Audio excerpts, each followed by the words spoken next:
Dear students, I welcome you to the biology class.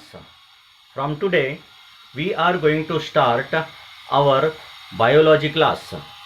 And in this biology class, I will be teaching you the fundamentals of biology and details of biology also.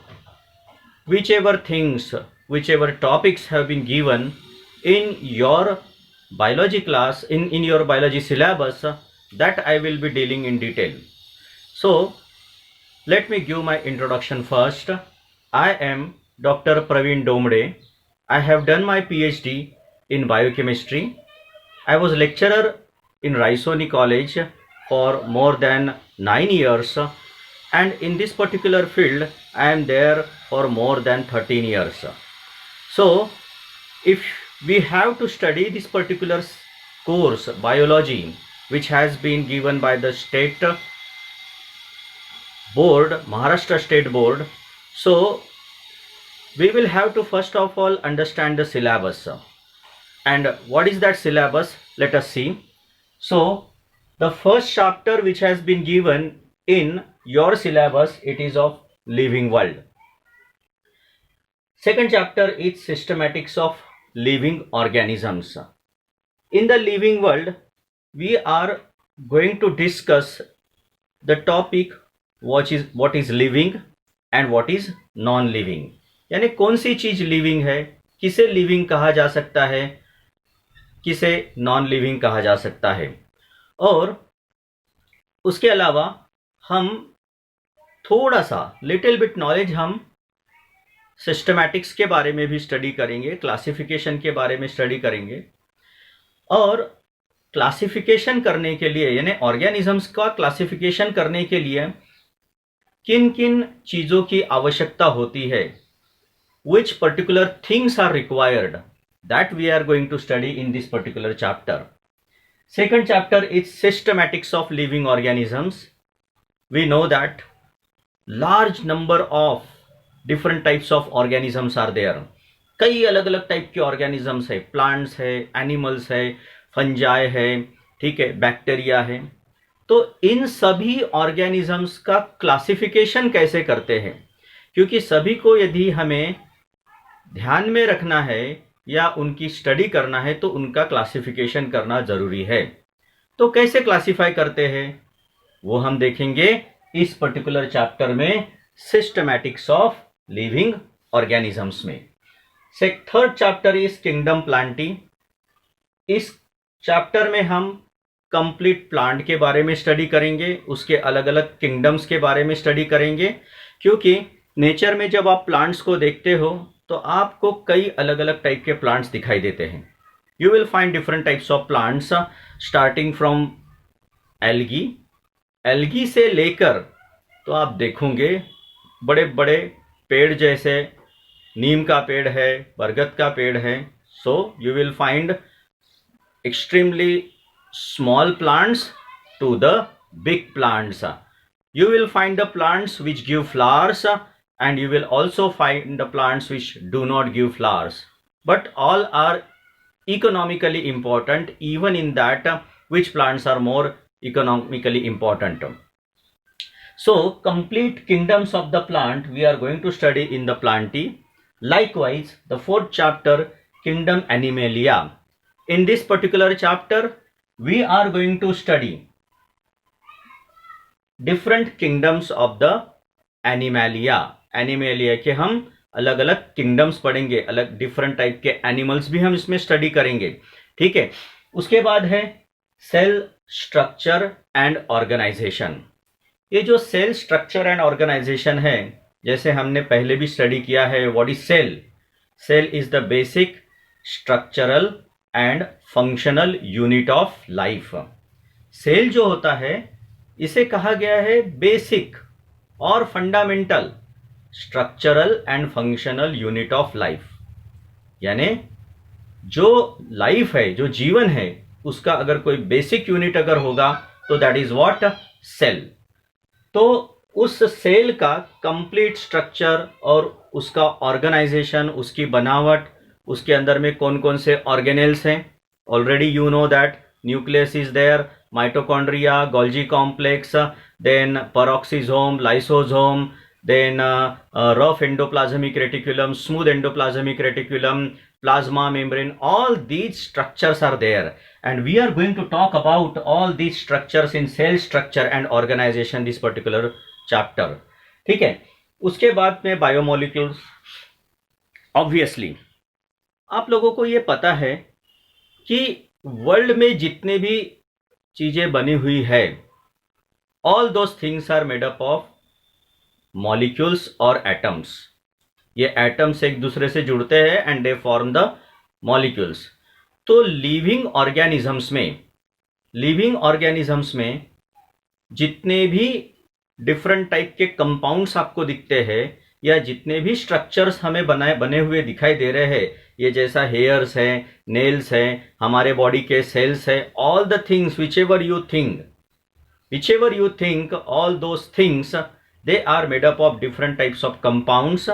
They are made up of different types of molecules like proteins, fats, lipids, carbohydrates, DNA, RNA. इनके बारे में हम इस particular chapter में detail study करेंगे bio molecules में. उसके बाद है सेल डिवीजन. ऑब्वियसली ये आपने स्टडी किया है. हम देखते हैं कि जब फर्टिलाइजेशन होता है तो that sperm will fuse with the ovum and it will form single cell which is called as zygote. एक सिंगल सेल तैयार होता है और उसे क्या कहा गया है? झाइगोट. ये जो झाइगोट है यही मल्टीप्लाई होती है. एक झाइगोट से 2 ब्लास्टोमियर्स बनते हैं, 2 ब्लास्टोमियर्स से 4 ब्लास्टोमियर्स. इस तरह से डिवीजन होते जाता है और एक कंप्लीट बेबी तैयार होता है. पहले एम्ब्रियो, फिर फीटस, कंप्लीट बेबी तैयार होता है. और फिर वो बेबी जब जन्म लेता है, when it takes birth, slowly it will grow and it will grow up to a particular height. Adult stage तक के अच्छे से ग्रो हो जाता है. कैसे हो पाता है ये? Because the cells will divide, the cells will multiply, the number of cells will increase. They will arrange in a proper manner, and for that purpose what will be required? There will be cell division. तो there are 2 types of cell division. वैसे 3 types है, अभी फिलहाल हम 2 ही types बोलेंगे. Mitosis और meiosis आपने already study किया होगा, वो हम यहाँ पर स्टडी करने जा रहे हैं सेल डिवीजन इस चैप्टर में. उसके बाद में है प्लांट टिश्यूज एंड एनाटॉमी. ये जो प्लांट टिश्यूज और एनाटॉमी ये जो चैप्टर है, इसमें हम प्लांट के जो अलग अलग टिश्यूज है, for example xylem, phloem, different types of cells, parenchyma cells, so many different types of cells are there, tissues are there, that we are going to study, and how they are arranged. वो कैसे arranged है वो इस chapter में study करेंगे plant tissues and anatomy में. उसके बाद we are going to talk about morphology of flowering plants.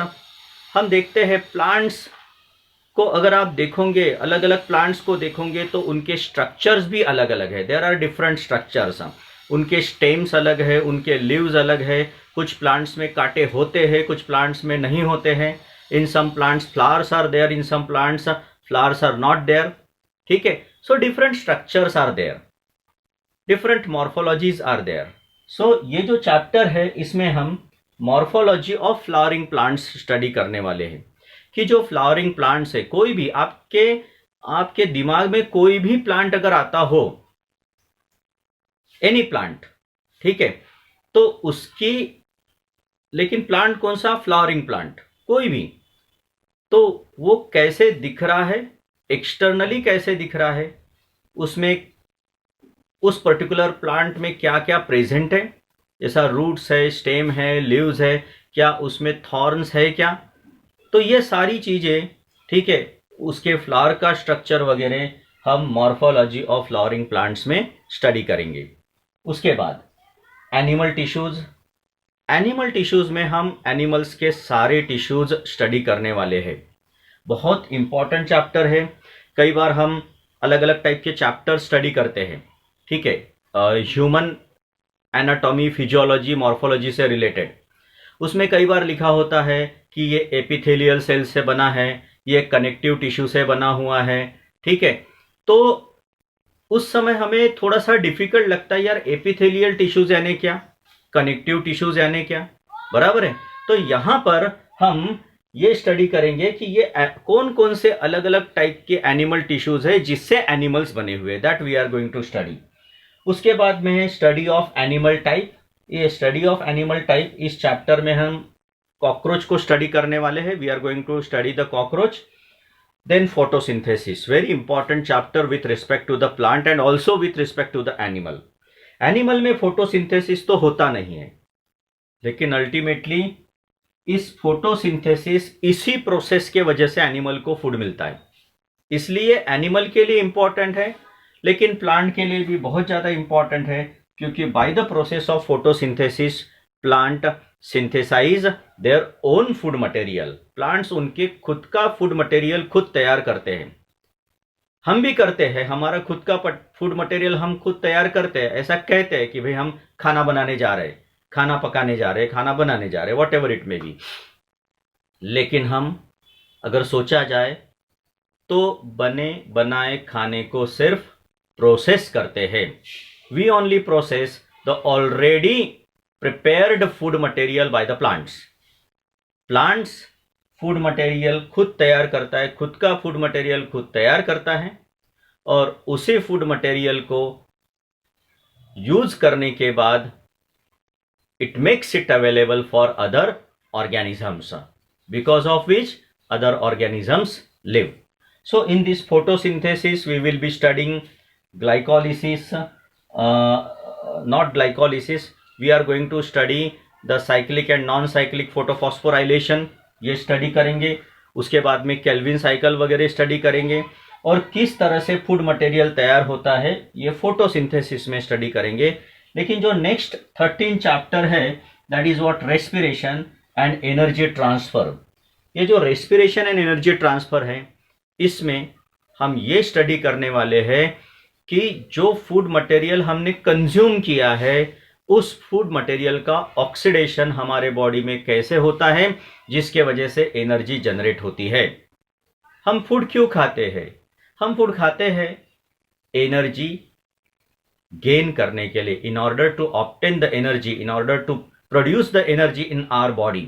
For that we actually consume the food, that is the only thing. But how this energy is produced? So there are some processes which takes place in our cells. हमारे cells में कुछ processes होते हैं, और वो processes कौन से हैं? Glycolysis, Krebs cycle, right, electron transport system. ये तीनों पाथवे से जब ग्लूकोज मॉलिक्यूल गुजरता है, उस समय उसके ऊपर कई सारे रिएक्शंस होके फाइनली एटीपी मॉलिक्यूल प्रोड्यूस होता है, एडिनोसिन ट्राइफॉस्फेट।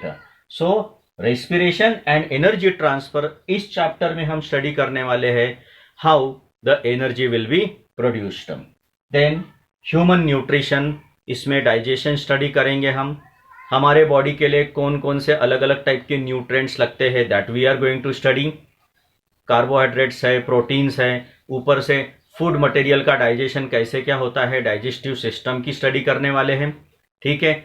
और हमारे जो ऑर्गन्स है, हमारी जो डाइजेस्टिव सिस्टम है, माउथ है, ईसोफेगस है, ठीक है, स्टमक है, right, small intestine, large intestine है, लीवर है, पैनक्रियाज है, ये जो डिफरेंट ऑर्गन्स है, ये किस तरह से डाइजेशन में हेल्प करते हैं, how they will help for the digestion, that we are going to study in the human nutrition. उससे एसोसिएटेड जो डिसीजेस है, मतलब प्रोटीन के डेफिशिएंसी से कौन सा डिसीज होता है, कार्बोहाइड्रेट के डेफिशिएंसी से, विटामिन सी के डेफिशिएंसी से, विटामिन के डेफिशिएंसी से कौन कौन से न्यूट्रिएंट्स, कौन कौन से डिसीजेस होते हैं, that we are going to study in this human nutrition. फिर excretion and osmoregulation, very important, excretion and osmoregulation. ये जो चैप्टर है एक्सक्रीशन एंड ऑस्मोरेगुलेशन, इसमें हम स्टडी करने वाले हैं कि हमारे बॉडी में जैसा हम पानी पी रहे हैं, ठीक है, और हमारे बॉडी में कई सारे टॉक्सिक कंपाउंड्स प्रोड्यूस होते हैं।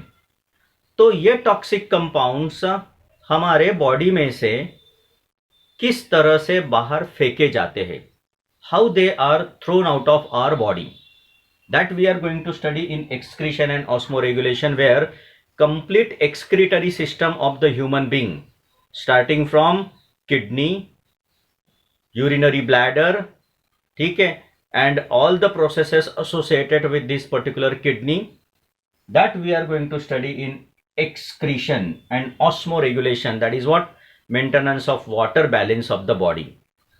हम काफी समय तक पानी हमने नहीं भी पिया हमने तो भी हमारे बॉडी में वाटर का लेवल मेंटेन रहता है। ज्यादा पानी पिया तो जो एक्सेस वाटर हमारे बॉडी में है, that excess water is thrown out of the body in the form of urine. तो हमारी बॉडी जो है, our body will maintain the level of the water, the concentration of the water in the body. Body में जो पानी है, water का जो लेवल है, वो मेंटेन करने का काम कौन कर रहा है? हमारे बॉडी की एक्सक्रीटरी सिस्टम, और वो हम स्टडी करने वाले हैं एक्सक्रीशन एंड ऑस्मोरेगुलेशन इस पर्टिकुलर चैप्टर में। उसके बाद में है skeleton and movement. Obviously imagine your body without bones, ठीक है। अगर हमारे बॉडी में बोन्स नहीं होते तो आप इमेजिन कर सकते हो, लेकिन है हमारे बॉडी में बोन्स हैं। कितने अलग अलग टाइप के बोन्स हैं?